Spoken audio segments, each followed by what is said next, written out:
महिला को महिला के लिए आगे आना होगा। हमें किसी को प्रताड़ित नहीं करना है, लेकिन हमें अपने को बचाना है। वो तभी हम बचा पाएंगे जब महिला महिला पे प्रताड़ना ना करे और महिला को आगे बढ़ाने में सहयोग करे।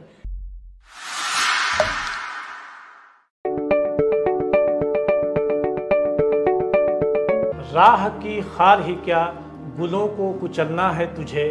उठ मेरी जान, मेरे साथ ही चलना है तुझे।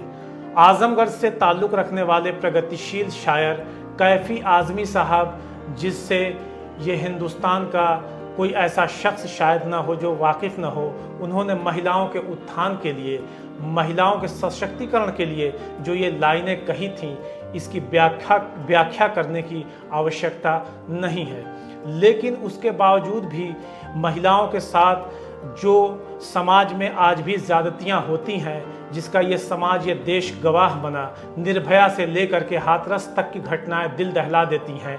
ये सारी चीज़ें, इन सारी चीज़ों पे एक बदनुमा दाग लगा देती हैं। महिलाओं ने अनादिकाल से आज तक मानव सभ्यता को अपने संस्कारों से गढ़ा है, उन्हें खूबसूरत बनाया है, मानव सभ्यता और संस्कृति को एक नया आयाम दिया है। फिर भी महिलाओं के साथ इस तरह की बातें और इस तरह की घटनाएं ये बतलाने के लिए काफ़ी हैं कि आज भी हमारे समाज और हमारे समाज की सोच कितने पीछे है और इसमें बहुत सी सुधार की ज़रूरत है। आज अंतर्राष्ट्रीय महिला दिवस के मौके पर हम पूर्वी उत्तर प्रदेश के आज़मगढ़ में मौजूद हैं और हमारे साथ बातचीत करने के लिए हैं आज़मगढ़ की प्रख्यात जानी मानी महिला विशेषज्ञ डॉक्टर अर्चना मैसी जी, जो किसी पहचान की मोहताज नहीं है। दशकों से इन्होंने अपनी सेवा से हज़ारों कहें या हज़ारों या कहें तो कम ही होगा, लेकिन हज़ारों परिवारों को नई मुस्कान दी है। डॉक्टर साहब, मैम, आपका हमारे चैनल नेशनल कवरेज में बहुत बहुत स्वागत है। और अर्चना मैसी कौन है ये बताने की ज़रूरत नहीं है, सब जानते हैं, लेकिन फिर भी अगर अपने शब्दों में और अपने हिसाब से आपसे पूछा जाए तो अपने बारे में थोड़ा सा और अपनी यात्रा जो मेडिकल की अभी तक रही है, संक्षेप में हमारे दर्शकों के साथ साझा कीजिए। धन्यवाद मुझे आप इस इंटरव्यू के लिए कि आपने मेरे बारे में जानना चाहा। मैं ये कहना चाहती हूँ कि सबसे पहले तो मैं एक महिला हूँ और ये एक तरीके से आप कह सकते हैं कि मिसाल है कि महिला अगर चाहे और उसका परिवार सपोर्ट करे तो वो कहीं भी पहुँच सकती है। तो सबसे बड़ी मैं अपने बारे में बताना चाहूँगी। मैं डॉक्टर अर्चना मैसी, मैं एक वेस्टर्न यूपी से आती हूँ। मेरा जन्म सहारनपुर में हुआ।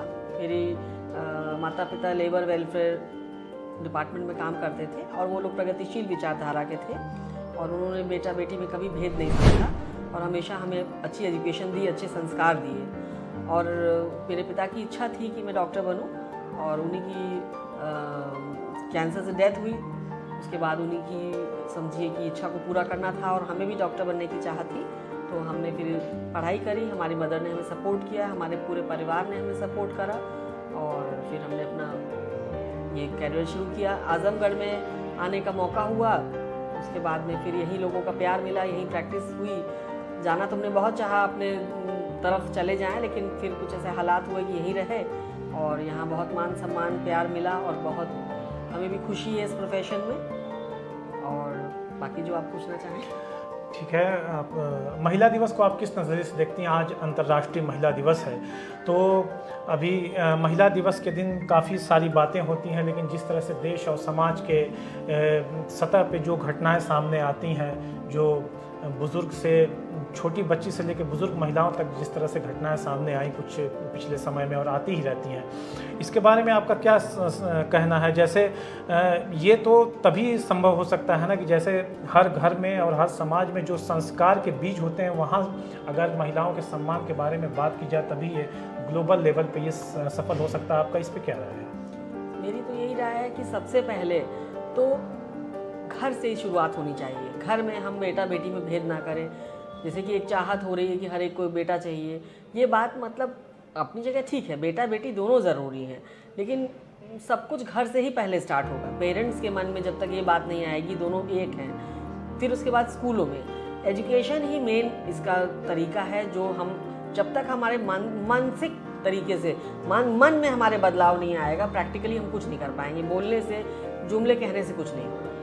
घर से, स्कूल से ही हमें शुरुआत से ही बदलाव लाना पड़ेगा। ठीक है, इस बदलाव की बात हुई है तो इस देश की एक बड़ी पत्रकार हैं डॉक्टर ये आरफा खानम शेरवानी जी, हम उनसे बातचीत कर रहे थे तो उन्होंने एक बात ये कही कि जब तक महिला आज़ाद नहीं होगी तब तक वो सशक्त नहीं हो सकती, तब तक वो मजबूत नहीं हो सकती।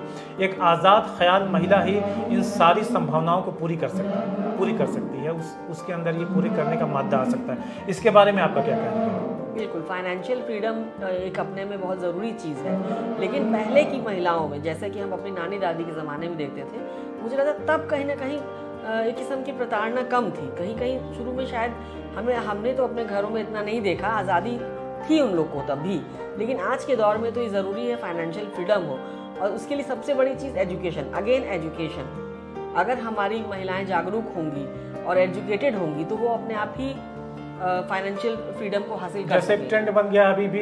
हाँ, हमारे गांव में ये चीज़ होती कि लड़कियों को कहा जाता कि पढ़ लिख करके क्या करोगी, पढ़ाई लिखाई के बारे में उनको जैसे लड़कों के अपेक्षा कम मौके दिए जाते हैं। ये सारी वजह हैं। तो कहीं ना कहीं बहुत सारी चीज़ तो रूढ़िवादी सोच भी है ना। वो लोग सोचते हैं कि ज़्यादा पढ़ लिख के ज़्यादा दिमाग इसका बढ़ जाएगा तो ये घर में एडजस्ट नहीं कर पाएगी, जबकि ऐसा नहीं है। तमाम महिलाएं हैं, जब एक समय है, इसमें समय लगे, जब सास भी पढ़ी लिखी होगी, सास भी जॉब कर रही है, तो वो जॉब करने वाली बहू को अच्छे से एक्सेप्ट कर पाएगी। इसमें कहीं ना कहीं तालमेल बिठाना पड़ेगा और पुरुषों को भी आगे आना पड़ेगा। अकेले महिलाएं नहीं कर पाएंगी ये चीज़। उन्हें भी जब वो अपनी बच्चियों के बारे में सोचेंगे कि अगर ये गलत वाकया मेरी बच्ची के साथ हो तो कैसा लगेगा। बिल्कुल सही। तब जब आप अपनी बच्ची के बारे में सोचेंगे तभी आप अपनी बहू के बारे में सोचेंगे कि वो भी तो किसी की बच्ची है। ये एक इंसान की बस की बात नहीं, सबको इसमें आगे आना पड़ेगा। मैं अभी आपसे हमारी बातचीत हो रही थी तो आपने बताया कि आप विजय कुमार जैन मेमोरियल ट्रस्ट के नाम से एक NGO भी चलाती हैं। क्या इसके बारे में क्या है इसका पूरा खाका? मेरा ये है कि जैसे मेडिकल लाइन तो एक है, ये हम सेवा का कार्य कर ही रहे हैं, लेकिन इसके अलावा भी बहुत सारे मामलों में अभी सोशल अवेयरनेस की ज़रूरत है।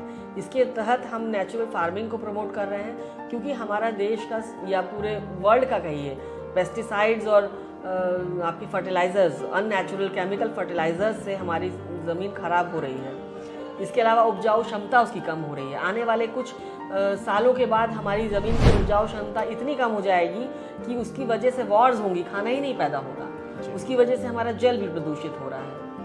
तो ये दो चीज़ें हैं जिनके तहत हम काम कर रहे हैं। पर्यावरण संरक्षण मेरा एक मुद्दा है, और मेरा एक एजुकेशन, कि बिना एजुकेशन के तो कुछ भी हासिल नहीं होगा। हम अगर जाहिल इंसान को कुछ भी समझाना चाहें वो नहीं समझेगा। एक पढ़ा लिखा इंसान हर बात को समझ सकता है। तो एजुकेशन, जिसके तहत गवर्नमेंट भी बहुत कुछ कर रही है, लेकिन अभी NGOs को भी आगे आने की ज़रूरत है उसकी। और तीसरा मेरा मुद्दा है कैंसर अवेयरनेस, क्योंकि मेरे फादर की डेथ भी हुई थी कैंसर से, और कैंसर आज एक बर्निंग टॉपिक है।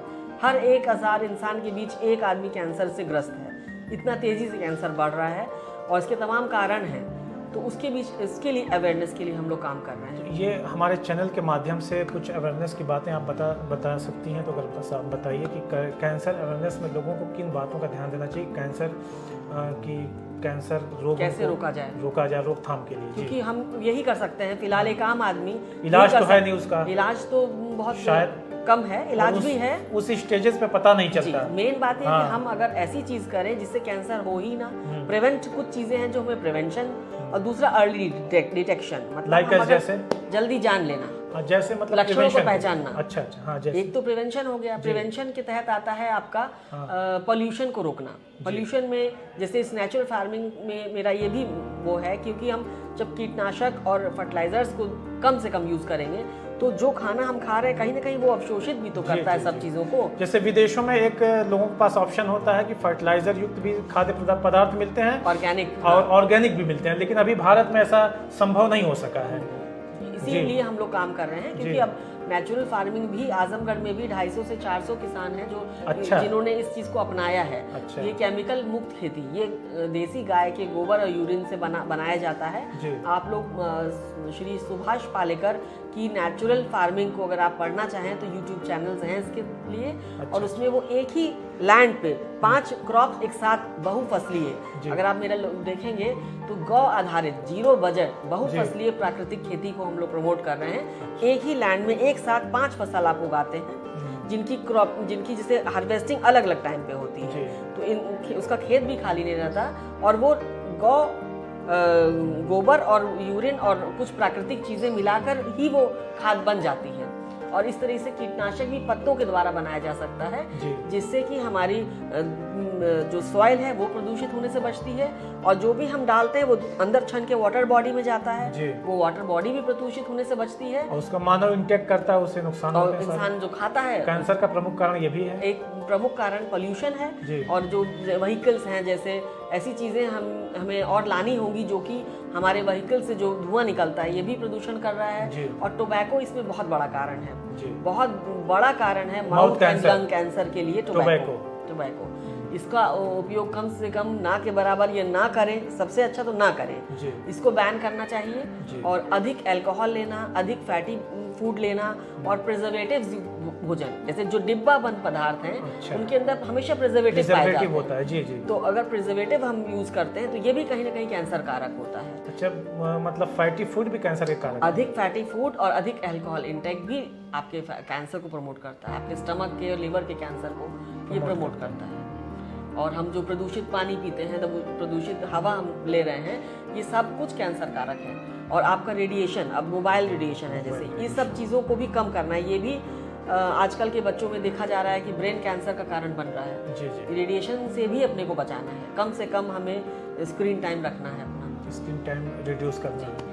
और दूसरा है कि अर्ली डिटेक्शन, जैसे कि इस समय, और एक और प्रमुख कारण मैं आपको बता रही हूँ, हेपेटाइटिस बी, हेपेटाइटिस सी और एचपीवी वायरस। ये HPV virus human papilloma virus होता है, जो सर्वाइकल कैंसर, बच्चेदानी के गर्भाशय के मुख्य कैंसर को ये कॉज करता है। तो इसकी वैक्सीन आ गई है। अगर ये वैक्सीन का अब गवर्नमेंट के नेशनल प्रोग्राम में भी ऐड हो गया है, किसी भी महिला को ये लगाया जा सकता है रोकथाम के लिए। जी 12 वर्ष की बच्ची से लेकर ये 45 वर्ष की महिलाओं के लिए है। अब हम लोग प्रमोट भी कर रहे हैं, जैसे कि आप देख सकते हैं, ये सर्वरिक्स वैक्सीन है, ये वैक्सीन आ गई है, इसका प्रयोग करके आप डॉक्टर से अपने समझ सकते हैं। इसका मैं आपको बता दूं, अगर वो छोटी बच्ची को 12 से 15 साल के बीच की बच्ची को लगता है, तो ये सिर्फ 2 वैक्सीन लगानी होती है, जिसे एक आज लग गई, फिर एक 6 महीने बाद लग गई, कोर्स पूरा। फिर अगर 15 साल से ऊपर की महिला को लगता है, लड़की को लगता है, तो 3 डोज लगती हैं। आज लगी, फिर 1 महीने बाद, फिर उसके 5 महीने बाद ये डोज 3 लग जाती हैं। तो ये 90% से ऊपर प्रोटेक्शन देता है बच्चेदानी के मुख्य कैंसर को। ये और इसके अलावा हेपेटाइटिस बी वैक्सीन अगर आप लगाते हैं तो लिवर कैंसर से बचाव करता है।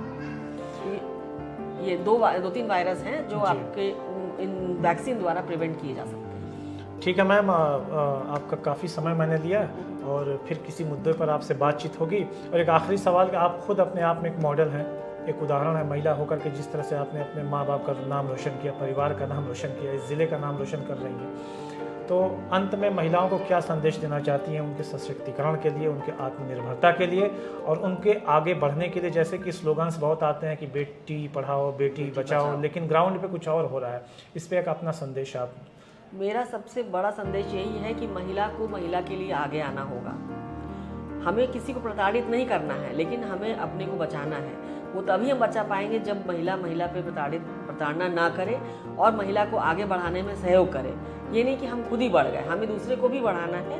और बच्चे को, अपने जब बच्चा पैदा होता है उस बच्चे में ही वो संस्कार डालना है इक्वालिटी का। Gender equality is a must, और एजुकेशन ही इसका सबसे बड़ा तरीका है। घर में बच्चे को एजुकेट करें, बाहर उसको पढ़ने दें, बच्ची को आगे बढ़ने दें, क्योंकि बच्ची ही तो एक स्वस्थ माँ एक स्वस्थ बच्चे को जन्म देगी। यानी एक स्वस्थ राष्ट्र के निर्माण के लिए एक स्वस्थ माँ का होना जरूरी है, जो मन से, तन से और अपने विचारों से मजबूत हो, स्वस्थ हो। यही मेरा संदेश है कि अपने को बचाएं, दूसरे को बचाएं, इस देश को बचाएं, इस धरती को बचाएं।